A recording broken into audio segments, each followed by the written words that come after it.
कहते रहते हैं कि माई की पार्टी है, मुसलमान यादव की पार्टी है। हम कहना चाहते हैं माई के साथ साथ बाप की भी पार्टी है। और हम बीजेपी को, आरएसएस को यहां से हटा के इंडिया की सरकार बनाकर दिखाएंगे। आप अगर उत्तर प्रदेश 80 हराओ का नारा दे रहा है तो बिहार भी पीछे नहीं है। 40 हराओ का नारा यहां से भी निकल करके जा रहा है। नमस्कार दर्शकों, फ्रीडम न्यूज इंडिया देखना शुरू कर चुके हैं आप और मैं हूं आपके साथ राज रावत। दोस्तों, ये जान लीजिए कि जिस तरह से आज लालू के लाल तेजस्वी यादव का पटना के गांधी मैदान में जन विश्वास महारैली हुआ और वहां पर जिस तरह से भीड़ पहुंची, ऐतिहासिक भीड़ पहुंची, ये तो दोस्तों जो भी देखा चौंक गया। विरोधी खेमा जो है दोस्तों इस वक्त काफ़ी देख करके वो भीड़ चिंतित है और ये सोच रहा है कि आखिर क्या होने वाला है उनके साथ। दोस्तों आज के दिन, मतलब आज 3 मार्च के दिन पटना के गांधी मैदान में आरजेडी का जन विश्वास महारैली थी और जन विश्वास महारैली में लालू यादव, खुद तेजस्वी यादव और उत्तर प्रदेश के कद्दावर नेता अखिलेश यादव और कांग्रेस के राहुल गांधी शामिल हुए। और दोस्तों मैं आपको ये बता दूं कि उस वक्त जिस तरह से भीड़ दिखाई दे रही थी, वो भीड़ कहीं ना कहीं भाजपा को सोने नहीं देगी, मोदी जी को सोने नहीं देगी दोस्तों। क्योंकि बताया ये जाता है लोगों के द्वारा कि पटना का जो गांधी मैदान है वहां पर करीब 10 लाख लोग आ सकते हैं। 10 लाख लोगों की भीड़ उस पटना के गांधी मैदान में समा सकती है। और जिस तरह से आप देखिए अपने स्क्रीन पर, आज कहीं ना कहीं जन विश्वास महारैली हुई और जन विश्वास महारैली में बिहार के कोने कोने से लोग पहुंचे और पटना के गांधी मैदान में थोड़ा सा भी जगह खाली नहीं बचा था। तो इससे यही अंदाजा लगाया जा सकता है कि करीब दोस्तों 10.5 से 11 लाख लोगों की भीड़ आज जन विश्वास महारैली में पहुंची। और इसमें कहीं ना कहीं दोस्तों नीतीश मोदी के गठबंधन को सीधा जो है झटका दिखाई देता हुआ लग रहा है दोस्तों, ये जान लीजिए आप। और उस वक्त जन विश्वास महारैली में तेजस्वी यादव ने किस तरह से दोस्तों ऐतिहासिक भाषण दिया वो देखिए पहले आप। दोनों हाथ उठा के बताइए, अगर आप साथ दोगे तो तेजस्वी मर मिटने को तैयार है आपके लिए। कुछ लोग कहते रहते हैं कि माई की पार्टी है, मुसलमान यादव की पार्टी है। हम कहना चाहते हैं माई के साथ साथ बाप की भी पार्टी है। ये माई बाप की पार्टी है। बी से बहुजन, ए से अगड़ा, दूसरे ए से आधी आबादी महिला और पी से पुअर यानी बाप, यानी माई बाप A to Z की पार्टी है ये। और माई बाप हमारी जनता है। आप ही हमारी ताकत है, आप ही हमारी प्रेरणा है। आप सब लोगों का आशीर्वाद हमेशा आप लोगों का मिलता रहा है। उसी ताकत के बदौलत आगे की लड़ाई हम लोग लड़ रहे हैं। तो दोस्तों आपने देखा कि जिस तरह से तेजस्वी यादव ने तंज कसा है भाजपा के ऊपर, नीतीश के ऊपर, और अपनी पार्टी को ये बताया कि ये माई बाप की पार्टी है, माई बाप की पार्टी है। उन्होंने समझाया भी विस्तार से कि माई मतलब क्या है और बाप मतलब क्या है। मतलब आप ये जान लीजिए दोस्तों, जिस तरह से तेजस्वी यादव अब भाषण दे रहे हैं, इससे तो ये साफ जाहिर हो चुका है, साफ साफ ये झलक रहा है कि अब वो तेजस्वी यादव नहीं रहे, अब ये तेजस्वी यादव नया तेजस्वी यादव बन चुके हैं और ये तेजस्वी यादव कहीं ना कहीं बिहार को एक नई ऊंचाइयों पर ले जाने के बारे में सोच रहे हैं। ऐसा ये करेंगे या नहीं करेंगे तो भविष्य बताएगा, ये तो वक्त बताएगा, लेकिन उन्होंने साफ कहा है कि नीतीश सही नहीं है, नीतीश कब इधर उधर भाग जाए अपने स्वार्थ के लिए, इससे बिहार के लोगों को सावधान रहना होगा। और दोस्तों, आज के दिन जन विश्वास महारैली में ना सिर्फ तेजस्वी यादव बल्कि अखिलेश यादव भी भाषण दिए और अखिलेश यादव क्या बोले दोस्तों, उसको भी थोड़ा सुन लीजिए आप। जनता ने भरोसा किया उन पर, उनको बहुमत दे दिया, लेकिन डबल इंजन की सरकार ने बेरोजगारी दी है। मुझे खुशी है कि तेजस्वी ने यहां पर नौकरियां दे दी, रोजगार दे दिए, और हम तो वहां 60 लाख बच्चे जिनको पेपर नहीं लिख पाए उनका हिसाब किताब लगाते हैं। उनका अगर हम बड़ा परिवार न माने, केवल 3 सदस्य परिवार के माने, बेटा और मां बाप, तो 60 का गुणा 3, 1 करोड़ 80 लाख वोट और 1 करोड़ 80 लाख लोगों को अगर हमने भाग दे दिया 80 लोकसभा से, तो केवल उत्तर प्रदेश में 2,25,000 हर लोकसभा में वोट कम हो गया है। लेकिन तेजस्वी ने बिहार में पलट करके दूसरा काम किया। अभी 3 लाख नौकरी दी, हिसाब लगा लो कितने परिवारों का जीवन बदला। और सोचो 10 लाख नौकरी मिल जाती तो कितना परिवारों का भविष्य बदल जाता। इसलिए जो लोग कहते हैं कि परिवार वाले हम लोग हैं,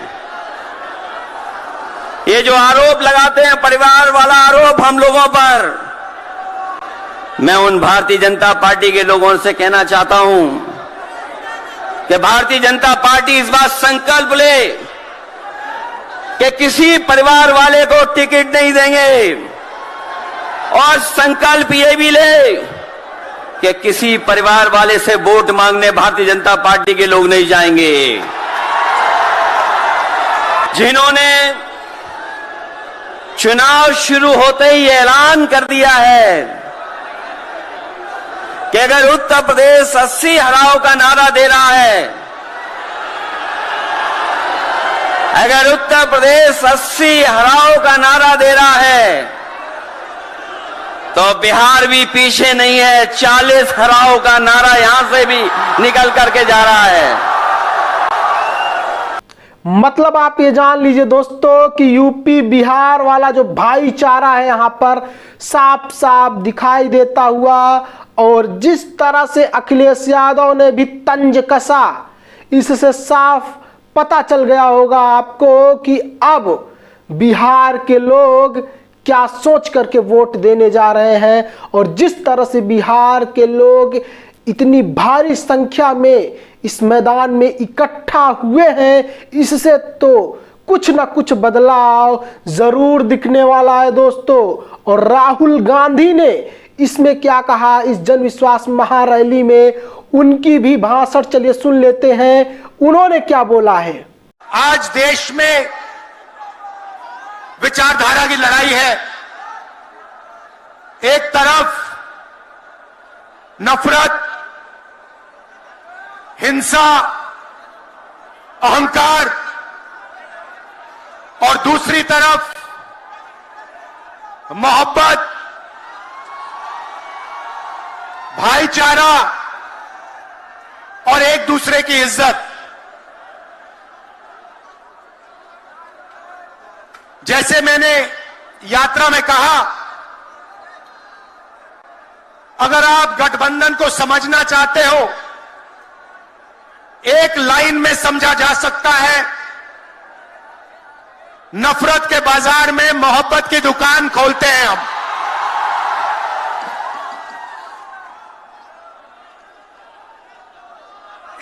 देश में नफरत क्यों फैल रही है? यह नफरत का देश नहीं है, आप सब जानते हो।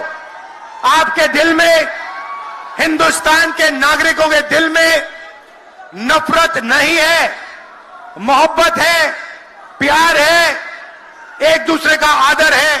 तो सवाल उठता है कि इस देश में नफरत क्यों फैल रही है? भाई और बहनों, नफरत का सबसे बड़ा कारण देश में अन्याय है। अन्याय, युवाओं के खिलाफ अन्याय, आप सबके खिलाफ अन्याय, किसानों के खिलाफ अन्याय, सामाजिक अन्याय, आर्थिक अन्याय। प्रधानमंत्री जी 2-3 बड़े अरबपतियों के लिए काम करते हैं, 2-3 लोगों के लिए काम करते हैं। उनका 16 लाख करोड़ रुपया प्रधानमंत्री ने पिछले 10 सालों में माफ किया है। मैं आपसे पूछना चाहता हूं, उन्होंने हिंदुस्तान के किसान का कितना कर्जा माफ किया? हिंदुस्तान के मजदूरों का कितना कर्जा माफ किया? तो दोस्तों, देखा आपने कि किस तरह से राहुल गांधी, तेजस्वी यादव, अखिलेश यादव, सारे देश के बड़े युवा नेता इस वक्त साथ में आ चुके हैं। और कहीं ना कहीं ये एकता देख करके भाजपाइयों को नींद तो बिल्कुल नहीं आएगा। भाजपाई शायद आज रात सो नहीं पाएंगे। और खास तौर से दोस्तों, जो बिहार का भाजपा है उसको तो आज रात शायद नींद की गोली लेकर के सोना पड़ जाएगा दोस्तों। और चलिए दोस्तों, अगली खबर की ओर बात करते हैं। अगली खबर है, जिस तरह से आपने देखा कि कल जो है भाजपा ने 100 से ज्यादा कैंडिडेट का नाम घोषित किया था। और बंगाल में बीजेपी ने पवन सिंह को आसनसोल से टिकट दिया था। और फिर जिस वक्त आसनसोल से टिकट मिला था पवन सिंह को, उस वक्त काफी खुश नजर आए थे दोस्तों पवन सिंह। देखिए किस तरह से पवन सिंह उस वक्त खुश नजर आए थे दोस्तों। आसनसोल पवन सिंह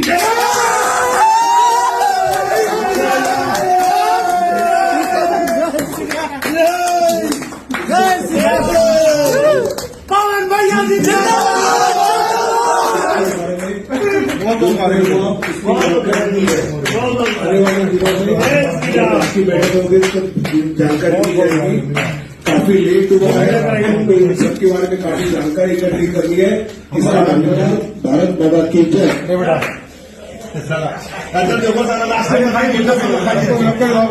सब लोग खाइए, सबसे लास्ट में ज्यादा हमारी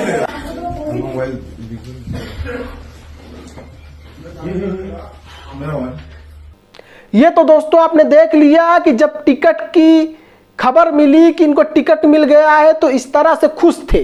लेकिन दोस्तों, जब इनको ये पता चला कि हम बंगाल से बुरी तरह से हारेंगे क्योंकि बंगाल में मोदी मैजिक नहीं चलता, तो फिर दोस्तों इन्होंने ट्विटर पे देखिए ये ट्वीट किया है।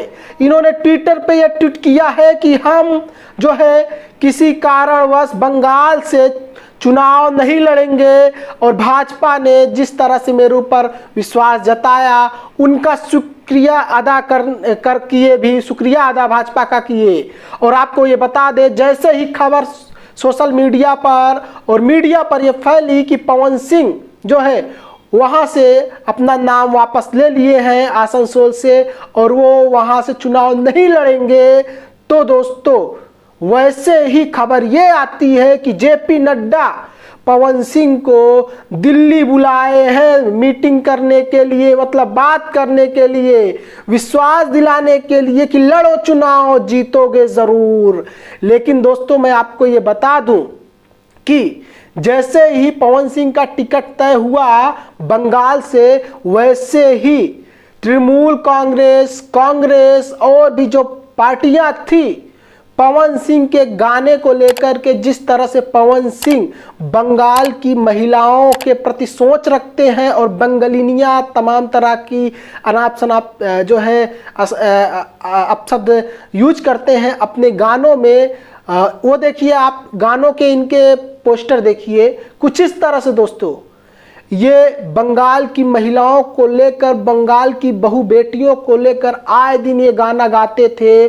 बंगालिनिया और बंगालिनिया ये, बंगालिनिया वो, बंगालिनिया ऐसी, जो ये गाते थे उसी पोस्टर को लोग जबरदस्त शेयर करने लगे और जिसके बाद पवन सिंह को ये लगने लगा कि हम तो जबरदस्त बुरी तरह से यहाँ से हारेंगे। और कहीं ना कहीं इनको ये भी लगा कि वहाँ तो मोदी मैजिक काम भी नहीं करेगा, मोदी की गारंटी भी नहीं चलेगी। इस वजह से इन्होंने निश्चय किया दोस्तों।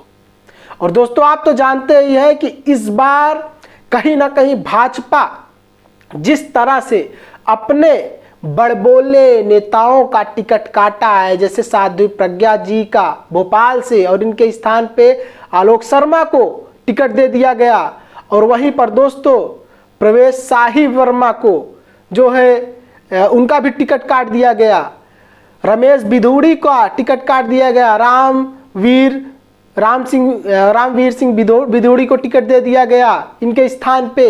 इससे ये जान लीजिए दोस्तों साफ साफ ये छलक रहा है कि भाजपा कोई गलती नहीं करना चाहती और भाजपा कहीं ना कहीं दोस्तों अंदर से डरी हुई है, सहमी हुई है और पूरी तरह से ये उपाय ढूंढ रही है कि किस तरह से चुनाव जीता जाए। और यही वजह है दोस्तों कि भाजपा हर उस विरोधी दल को अपने पार्टी में मिलाने की कोशिश कर रही है जिससे आज तक भाजपा से मेल जोल नहीं हुआ था, जिससे भाजपा से 36 के आंकड़े थे। सोचो आप, मोदी जी आज तक दोस्तों कभी ऐसा नहीं हुआ जब इस तरह से रिस्क लिए, इस तरह से उन्होंने समझौता किया। आज तक मोदी जी अपने आप को इस तरह से कभी कमजोर नहीं महसूस किए, लेकिन आज जिस तरह से भाजपा कमजोर महसूस कर रही है इससे साफ पता चल रहा है दोस्तों कि बहुत कुछ होने वाला है। ये जान लीजिए आप, मतलब आसानी से चुनाव तो लग नहीं रहा है कि जीत पाएंगे ये लोग, लग नहीं रहा है कि दोस्तों कि इस बार भाजपा फिर से वापसी कर पाएगी। क्या लगता है दोस्तों कि क्या भाजपा फिर से वापसी कर पाएगी या नहीं? कमेंट बॉक्स में ज़रूर बताइए और इसी तरह की खबरों के लिए सब्सक्राइब कीजिए फ्रीडम न्यूज़ इंडिया को। और दोस्तों इस वीडियो को ज़्यादा से ज़्यादा लोगों तक भेजिए जिससे लोग ये जान पाए कि भाजपा कहीं ना कहीं इंडिया गठबंधन के दांव में फंसती चली जा रही है। दोस्तों नमस्कार।